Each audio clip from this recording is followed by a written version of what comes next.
Bonne année à tout le monde. Nous disons merci à nos frères et sœurs de l'Assemblée du Togo.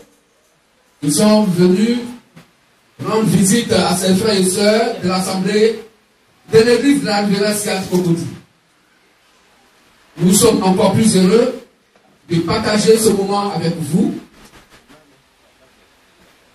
Que le Dieu de la Sainte nous bénisse. Alors, pour notre sœur de l'Assemblée Alice, nous allons nous présenter à elle.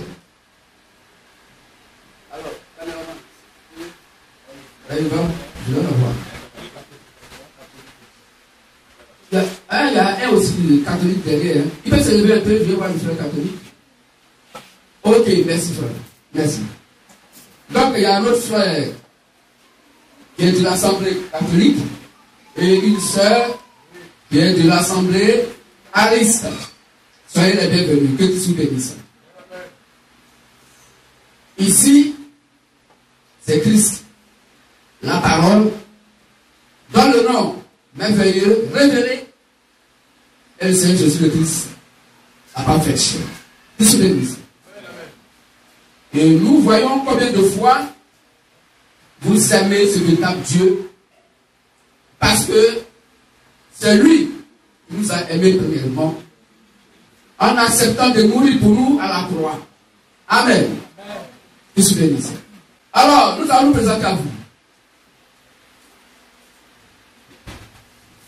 Nous sommes le ministère de la voix de minuit, Matthieu 25 et 6. Et notre présentation concernant ce ministère étonne beaucoup de personnes. Ça mène beaucoup de personnes à se poser des questions. Parce que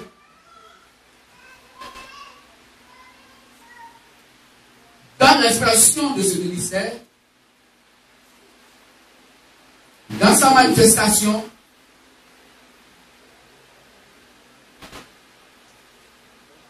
et dans sa présentation de son identité réelle au monde entier,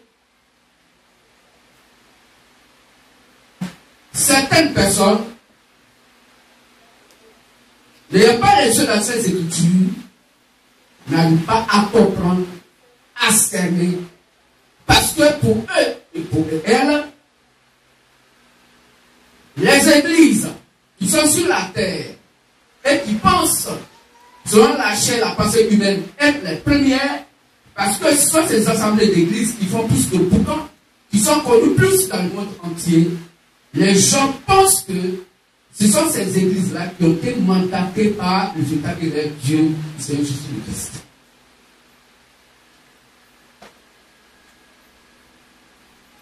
Et leur manière de comprendre Dieu,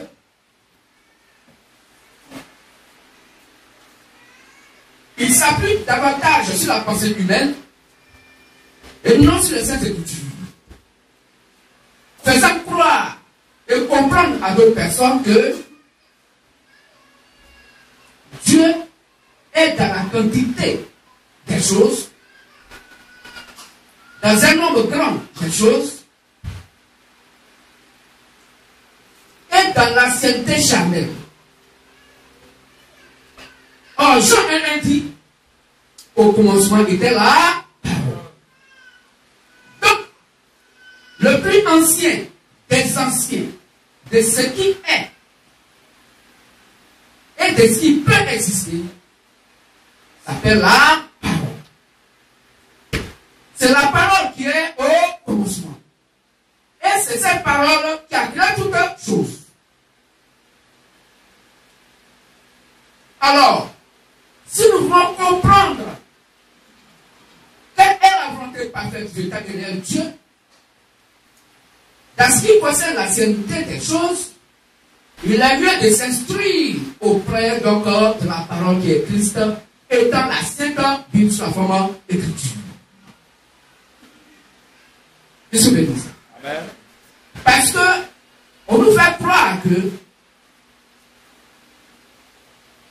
d'église qui fait plus de boutons et plus connue dans le monde entier, c'est elle qui est reconnue par le Seigneur Jésus-Christ. Et si tel est le cas, incisons-nous auprès des Saintes Écritures, de la Sainte Bible, qui est la parole de Christ sur la toute l'Écriture. Parce que j'étais hier avec quelqu'un qui me faisait croire que la première église qui a existé sur la terre s'appelle l'Église catholique romaine. Et d'ailleurs, nous sommes nombreux. Oui, la Bible dit que vous devez être nombreux. C'est écrit. Mais Dieu n'est pas dans le nombre. Il est dans la qualité. Or, la qualité de Dieu s'appelle la vérité, qui est sa propre parole. Écrit noir sur blanc dans la sainte merveilleuse et merveilleuse Bible. Amen. Amen. Mais quand nous faisons les Saintes Écritures, au temps du Seigneur Jésus-Christ, il n'y avait pas d'église. Est-ce qu'on comprend mieux? L'église n'existait pas quand Jésus-Christ était sur la terre. Il n'y avait pas d'église. Il a prophétisé sur l'église dans Matthieu 16, 18 à 19. Voyez ça rapidement. Matthieu 16, verset 18 à 19. Et moi, je te dis que tu es Pierre. Je te dis que tu es Pierre. Et sur cette pierre, je bâtirai mon église. Je bâtirai mon église. Comment il a appelé l'église là? Église Harris, protestante, baptiste, catholique, église avec un jour? Non. Il dit, je bâtirai mon église. L'église appartient à qui? À un être humain? Non.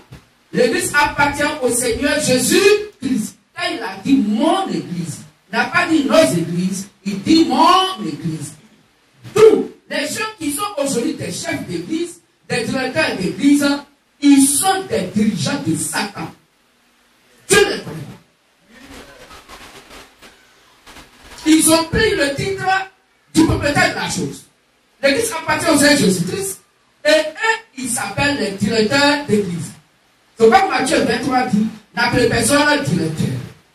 Parce que Dieu savait que Satan et ses fils allaient détrôner lui-même son trône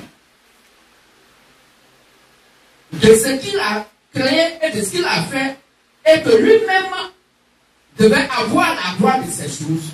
Satan a pris la gloire de ce que Dieu lui-même a fait. Il a arraché. Donc, frères et sœurs, nous sommes l'église de la Révérence 4. Et ce que nous voulons que vous compreniez, c'est que nous ne sommes pas une nouvelle église. Nous ne sommes pas un nouveau ministère. Nous sommes l'ancien ministère. Oui, nous sommes la manifestation du ministère du Père. Que je bénisse. Dieu, en tant que Père, a créé le monde, donné existence à tout ce qui devait être à l'existence. En tant que le Fils, il vient pour nous sauver par pure grâce. En mourant à notre place, versant donc son sang qui porte dans un sanctuaire qui n'a pas été fait de même temps.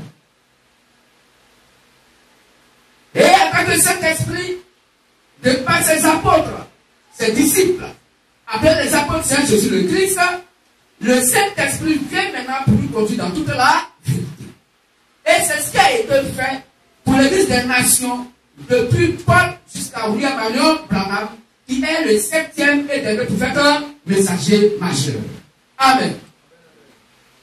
Quand Branham finit son travail, alors un temps de silence se manifeste. Un temps de silence se manifeste. Et ce temps de silence, c'est que nos frères, sœurs, qui ont cru accepter le message de Branham, baptisés dans ce message, Dieu les maintient endormis expressément.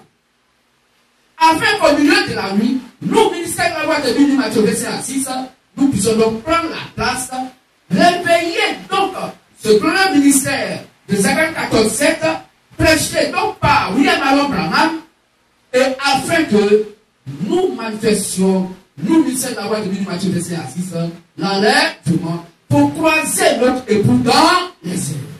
Que ce bénisse. Voici notre rôle. Mes frères et sœurs, beaucoup ne savent pas sur la terre comment la Bible a parlé du MV, qui est un ministère glorieux. Le ministère du Saint-Esprit à cette époque. Là, c'est plus le Saint-Esprit qui agit, mais Dieu vient à la dimension du Père dans un autre corps, dans un nouveau corps, parce que la Bible a prophétisé que nous, ministères de la voix de Matthieu 25 à 6, nous devons être là à cette époque. Que je bénisse. Que je bénisse. Amen. Alors, frères et sœurs, nous comprenons que selon ces Écritures, la Bible dit que Dieu a rendu visite au monde entier. Et suivez très bien ce que la Bible est en train de vous dire. Notez, enregistrez, pour que vous puissiez encore écouter après, pour que ça puisse lancer dans votre cœur. Les gens nous ont fait croire que l'Afrique est maudite, que tous ceux qui la peau noire sont des maudits. Et la puissance européenne vient fatiguer l'Afrique. C'est un constat, nous tous nous voyons cela. Mais qu'en est-il au commencement de l'Afrique, de la peau noire, donc de nous? Parce que Dieu étant venu sur la terre avait un jardin d'Éden, là où il croisait Adam. Le jardin d'Éden, c'est où les gens, la science moderne d'aujourd'hui a falsifié les informations. On nous a enseigné à l'école ce qui n'était pas la totalité de la vérité. Mais la Bible est la bibliothèque qui parle du monde entier. La création du monde, le commencement du monde, jusqu'à la fin du monde visible et du monde invisible. Et il n'y a rien qui se passe sur la terre dont la Bible n'a pas parlé et qui est dans le monde spirituel que la Bible n'a pas parlé. Donc Dieu le Créateur, étant le concepteur du ciel de la terre et de tout ce qui se trouve, a déjà tout résolu, a déjà parlé de toutes ces choses dans les Écritures. Que se bénisse. Donc Dieu a parcouru le monde entier. Et en dernière position, la Bible dit que ce véritable Dieu a que se bénisse. Que se bénisse. Amen. Abraham, le père de la foi, c'est en Afrique, en Égypte. Ça va y partir.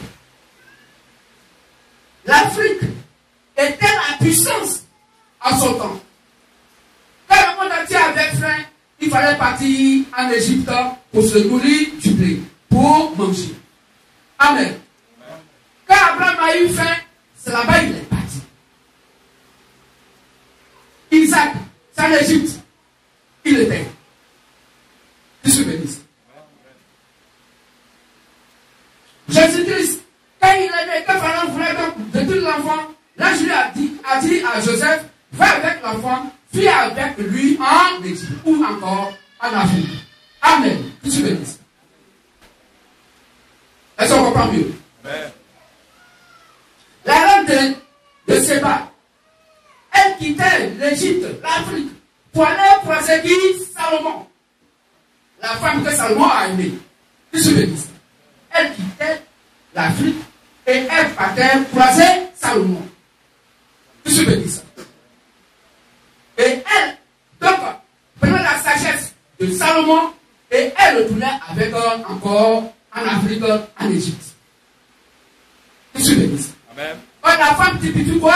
L'Église. Salomon est le type d'Église. Donc l'épouse d'Église est l'Église des nations. Que tu bénisses. Pour dire que le réveil va commencer par l'Afrique. Parce que c'est là Dieu a démarré. C'est là Dieu va terminer. Que tu bénisses. Alors, frères et sœurs, dit, c'est Apocalypse 1, verset 11, que Dieu a parcouru, il a parcouru toute la terre. Il a fini avec les 5 prophètes messagers. Chaque prophète a parcouru au moins un continent. Donc tous les continents ont été arrosés par la parole de Dieu, par les 5 prophètes messagers de l'Église des nations. Je suis béni. Amen. Alors, Dieu va rentrer dans son repos. Ah, pour que Dieu rentre dans son repos, il faut que Dieu parte dans le repos avec son épouse. Je suis béni. On comprend mieux? Ainsi, Dieu termine donc par l'Afrique. Et en terminant par l'Afrique, il va faire maintenant le réveil du premier message que Branham a prêché. Branham fut le dernier qui est venu en Amérique. Comme Dieu a bouclé avec tous les continents, il retourne chez lui à la maison en Afrique. C'est pas le grand réveil va se manifester en Afrique, précisément à Lakota. Par le ministère de la voix de minuit, Matthieu 25, 1 à 6. Dans l'évangile est posé sur le fondement posé par les apôtres et les prophètes, Jésus-Christ est à voir la pierre angulaire. Je suis béni. Reconnaissant que le baptême doit se faire par immersion et dans le nom précieux glorieux du Seigneur Jésus le Christ. Je suis béni. Donc voici en quelques mots présenter ce glorieux ministère. Notre rôle, comme on le répète toujours, c'est de réveiller l'évangile que Branham a laissé sur la terre et qui est entendu dans les 10 vierges. Selon Matthieu 25 et 1 à 6. Comme on a dit tout à l'heure. Matthieu 25 et 1 à 6. Matthieu 25, verset 1 à 6. Alors le royaume des cieux sera semblable à 10 vierges qui, ayant pris leur lampe, allaient à la rencontre de l'époux. 5 d'entre elles étaient folles et 5 sages. Les folles, en prenant leur lampe, ne prirent point d'huile avec elles. Mais les sages prirent avec leur lampe de l'huile dans des vases. Comme l'époux tardait, toutes s'assoupirent et s'endormirent. Au milieu de la nuit, on cria, voici l'époux, allez à sa rencontre. Amen. Amen. Donc voici notre position dans les Saintes Écritures. Matthieu 25 et 1 à 6. Nous ne sommes pas un nouveau message. Nous n'avons pas un nouveau message. Mais le message que nous prêchons est le message prêché par William Allen Branham. Et nous prêchons ce message par révélation et non par les bougies de Branham. Je suis béni. Je suis béni. Amen. Parce que quand nous prenons Ésaïe 7, verset 14, la Bible dit que la Vierge va mettre au monde un fils et il s'appellera quoi? Emmanuel. On peut dire ça rapidement. Ésaïe 7, 14. Ésaïe... Et je dois prendre Matthieu 1, 21, 23. Ésaïe 7, verset 14. C'est pourquoi le Seigneur lui-même vous donnera un signe. Il va vous donner un signe. Voici. Donc, il faut reconnaître le moment par un signe. Il faut reconnaître le temps par un signe. Si vous avez détecté le signe que le Seigneur donne, alors tu sauras qu'est-ce que tu vas faire à ce jour. On y va, frère. Voici. La jeune fille deviendra enceinte. La jeune fille deviendra enceinte. Elle enfantera un fils. Elle va donc enfanter un fils. Et elle lui donnera le nom d'Emmanuel. Elle va lui donner le nom Emmanuel. Amen. Amen.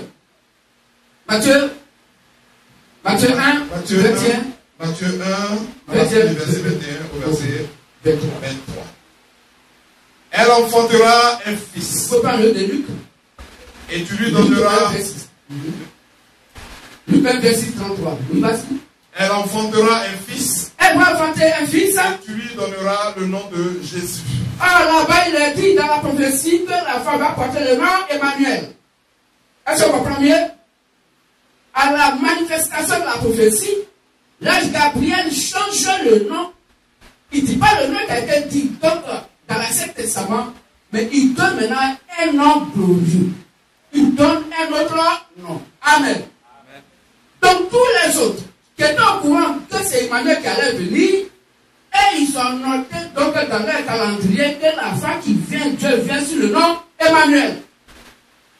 L'ange Gabriel vient et il dit à Marie, à Joseph, que la femme qui vient, il s'appelle Jésus. Il y a problème.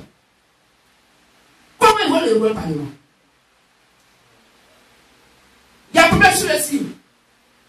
Parce que dans le signe, il y a un qui a été donné. Donc, si la prophétie, attendez là, elle va s'accomplir certainement au temps marqué par Dieu. Parce que si Dieu fait sa prophétie, il va venir sur ce qu'il a dit. Donc, tout le monde attend Emmanuel. Mais l'enfant qui vient, il s'appelle Jésus. Est-ce qu'on comprend mieux? Continuez et puis frère. C'est lui qui sauvera son peuple de ses péchés.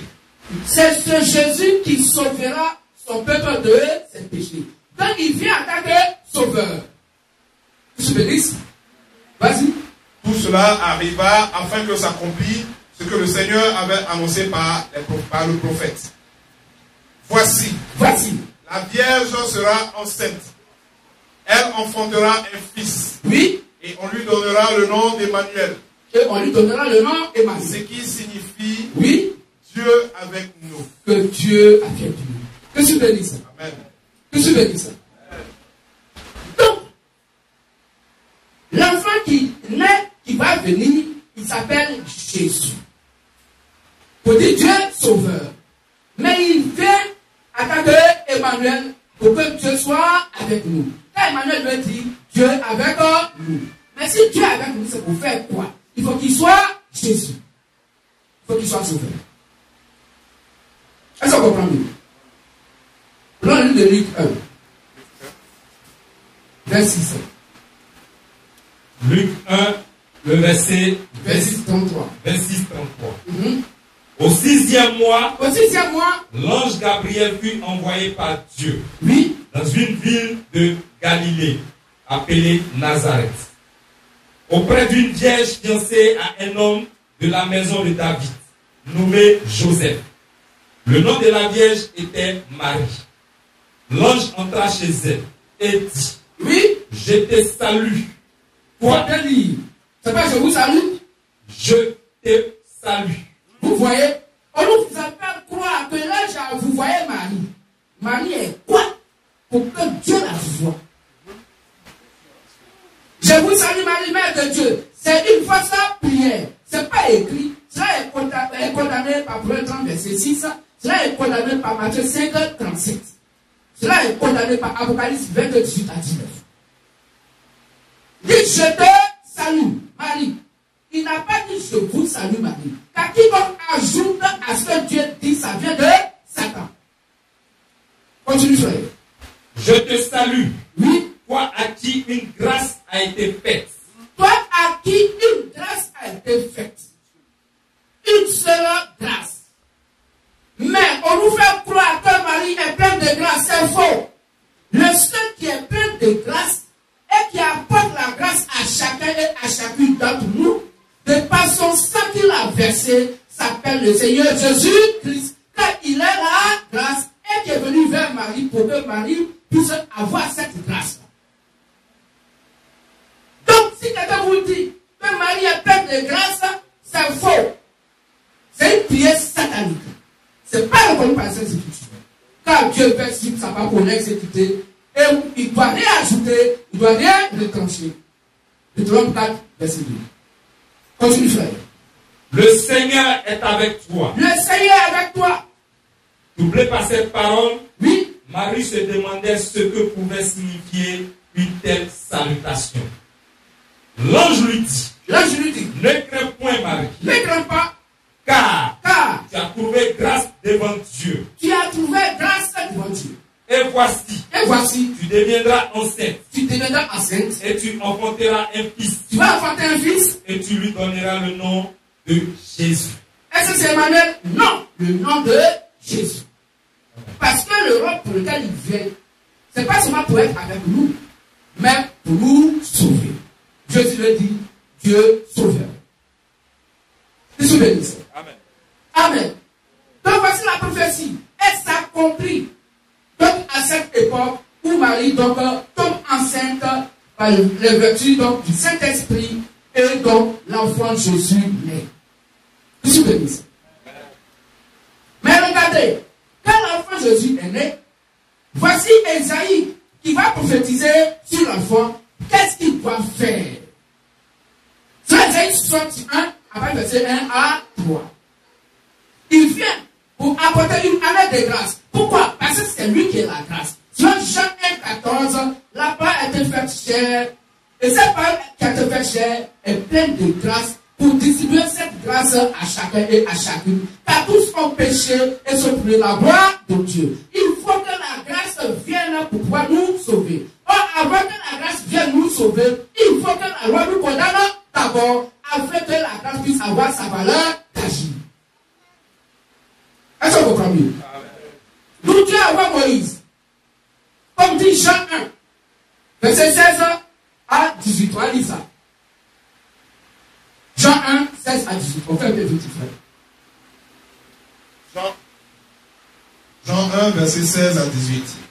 Et nous avons tous reçu de sa plénitude, et grâce pour grâce. Nous avons tous reçu pour sa plénitude, grâce pour grâce. Donc c'est lui qui nous a apporté la grâce de Seigneur Jésus-Christ. Car la loi a été donnée par Moïse. La loi a été donnée par Moïse. La grâce et la vérité sont venues par Jésus-Christ. La grâce et la vérité sont venues par Jésus-Christ. Amen. Que se bénisse. Donc il faut que la loi vienne d'abord pour nous condamner, afin que la grâce puisse avoir sa valeur d'agir. Est-ce qu'on comprend mieux?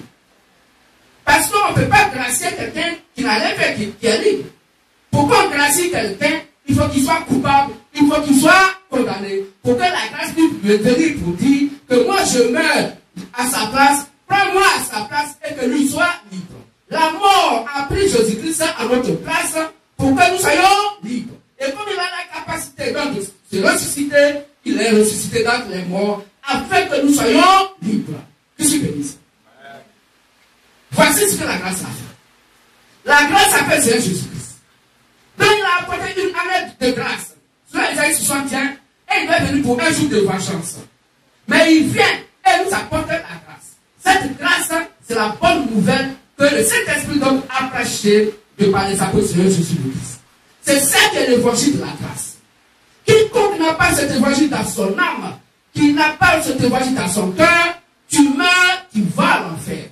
Et l'évangile de la grâce, étant posé sur le fondement posé par les apôtres et les prophètes, Jésus-Christ étant la pierre anguleuse, Hébreux 2, 19 à 20, c'est cet évangile que Pierre a prêché, cet évangile que Paul a prêché et que William Marion Branham a prêché. Les 7 ans de vie des nations, c'est cet évangile de la grâce qui a été prêché. Je suis béni.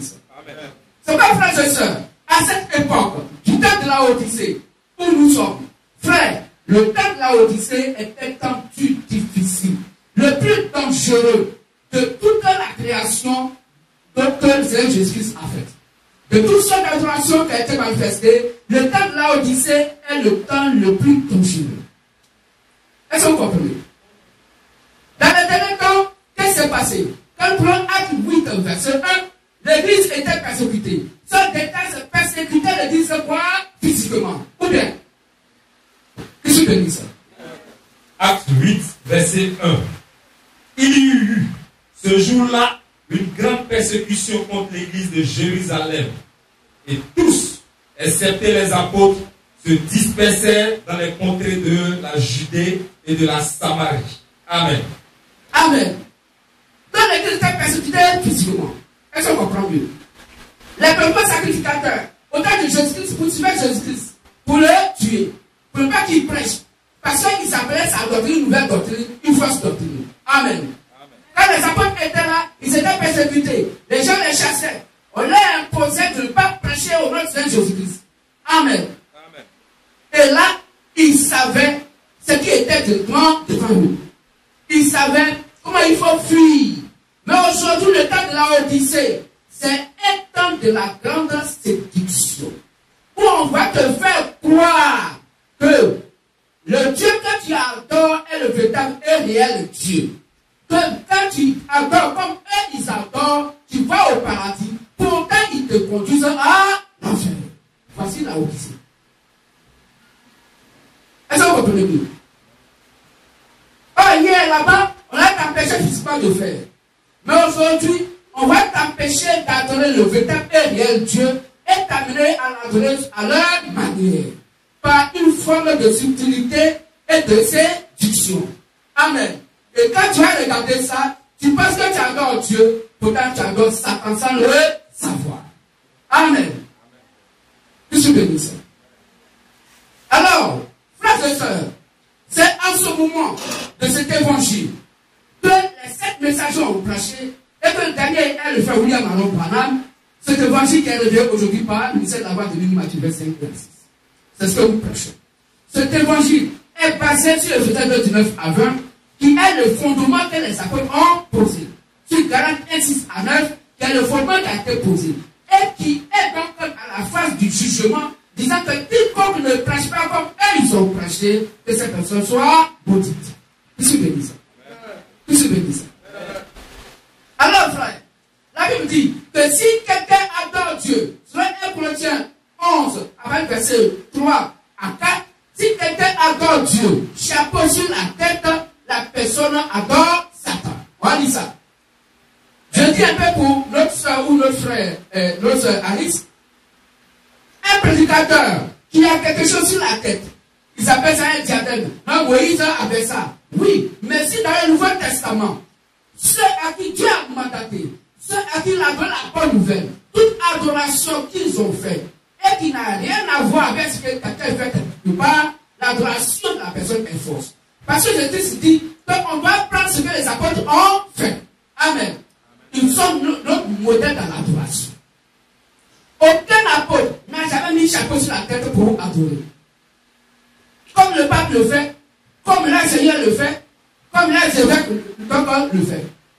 Mais la Bible dit que selon 1 Corinthiens 11, un homme à la chair ne doit pas mettre d'abord quelque chose sur sa tête. Donc le prédicateur Alice, qui donne un petit chapeau blanc sur la tête, comme le musulman met un petit chapeau blanc sur la tête pour adorer, alors la Bible dit que ce n'est pas Jésus-Christ. C'est pas nous qui l'avons dit, c'est écrit noir sur blanc. On va lire ça rapidement. 1 Corinthiens 11, verset 3 à 4. Je veux cependant que vous sachiez que Christ est le chef de tout homme. Donc Christ est le chef de tout homme. Et que l'homme est le chef de la femme. Et que Dieu est le chef de Christ. Ok. Tout homme qui prie ou qui prophétise, la tête couverte, chapeau sur la tête, déshonore son chef. Il déshonore son chef de Jésus-Christ. Donc quand dans le monde entier, tout prédicateur qui a la chair et qui a chapeau sur la tête, qui donc adore Dieu ou qui fait adorer Dieu aux gens, vous qui l'écoutez, vous partez à l'enfer avec lui. Parce que vous déshonore le chef qui est Jésus-Christ. Je suis béni. Matthieu 23, 9 à 10. La Bible dit, pour notre frère catholique, la Bible dit, je ne peux appeler quelqu'un mon père. Même dans n'importe quel lieu de prière, dans l'adoration, je ne appeler personne mon père sur la terre. Si tu veux appeler quelqu'un père, il faut appeler ton papa biologique, tu peux l'appeler père. Il n'y a pas de problème. Mais l'adoration, si quelqu'un dit appelle-moi mon père pour que vous puissiez aller au paradis, il ment. On peut lire rapidement s'il vous plaît. Matthieu 23, verset 9. Et n'appelez personne sur la terre votre père, car un seul est votre père, celui qui est dans les cieux. Amen. Donc, on va s'appeler comment? Prends au verset 8. On va s'appeler comment? Verset 8. Mais vous, comme si Dieu ne savait pas que le droit de naissance familial existait, ou bien que l'homme devait transférer des gens sur la terre. Non, lui, c'est mon papa, donc je l'appelle mon père. Voilà ce qu'il disait. Parce qu'il veut refuser ce que dit la Bible. Non, mais si mon nom de Dieu, je l'appelle mon père, c'est parce qu'il a l'âge de mon père. Donc Dieu est bête, et puis il a dit que quoi qu'il ait l'âge de ton papa là, n'a fait personne perd sur la terre. C'est toi qui as instruit ton créateur. C'est lui-même qui est donc le créateur de tout le monde de langage qui existe sur la terre. C'est lui qui sait pas ce qu'on doit appeler père, ce qu'on ne doit pas appeler père. Et il dit n'a fait personne perd dans l'adoration. Non, mon pasteur là, moi, mon prêtre là, il a âgé. Il peut même m'accoucher 3 fois. Donc quand il est là, je dois l'appeler mon père. Mais tu mens. Tu as dit que Dieu est un homme chassant. Tu as dit que Dieu, lui, il ne sait pas de quoi il parle. Donc Dieu ne sait pas ça et puis il dit qu'on peut s'appeler entre nous des frères. En Dieu, il n'y a pas d'âge spirituel. Quoi qu'il y a les droits d'aînesse qui existent, mais le droit d'aînesse existant, notre aîné à tous et à toutes croyants et croyantes s'appelle la parole. C'est la parole qui est notre aîné. Donc celui qu'on va respecter d'abord, c'est la parole. C'est Christ qui est notre aîné. Donc celui qu'on va respecter, c'est Christ, la parole. Donc ce que notre aîné qui est Christ dit, c'est ce qu'on va prendre en compte. On s'en fout de ce que quelqu'un va dire après. Sinon, tu n'as pas fait le droit de l'être spirituel. On peut lire s'il te plaît. Matthieu 23, verset 8. Mais vous, ne vous faites pas appeler rabbi. Ne vous faites pas appeler rabbi. Ne vous faites pas appeler maître. Car un seul est votre maître. Un seul est votre maître. Et vous êtes tous frères. Et vous êtes tous quoi? Frères. Vous êtes tous frères. Donc dans tout ça, il n'y a pas jeune dedans. Dans tout ça, il n'y a pas jeune dedans. Dans tout ça, il n'y a pas maman dedans. Il n'y a pas papa dedans. Il n'y a pas enfant dedans. Il dit, vous êtes tous frères. Là où nous sommes assemblés de l'île Lassiade, nous sommes tous frères. Un point, un trait. Appelle ton frère. Mais s'il a cheveux blancs, appelle-le mon frère. Si tu penses que dans ton cœur, la parole en lui est précieuse, appelle-le frère précieux. Appelle-la sœur précieuse. Parce que c'est la parole qui est précieuse. C'est elle qui est précieuse plus que l'or. Je suis béni. Donc quitter cet dogme. Elle venait à la vraie doctrine. Alors frère, tout à l'heure vous avez posé quelques questions, comme le temps est peu avancé, sur ce que nous avons commencé, la sœur aussi. Le monde religieux vous a menti depuis longtemps. Et vous en abominez dans des adorations qui ne sont pas conformes à la saine doctrine que l'évangile des apôtres ont prêché. C'est l'évangile des apôtres qui est le modèle d'adoration. C'est cet évangile que le Saint-Esprit, le Père, le connaît en tant que l'évangile que l'homme doit avoir dans son cœur, que son âme doit manger selon Matthieu 4. Amen. C'est cet évangile qui unit l'âme à l'Esprit de Dieu. Comme dit les Saintes Écritures. Quand celui qui est attaché à une prostituée est du même genre avec elle. Mais celui qui est attaché au Seigneur est des mêmes esprits avec lui. Donc pour que nos âmes soient des mêmes esprits avec Dieu qui est esprit, il faut cet évangile. En dehors de cela, alors nos âmes sont séparées de Christ qui est esprit. Qu'est-ce que je dis ça? On peut acclamer le véritable Jésus.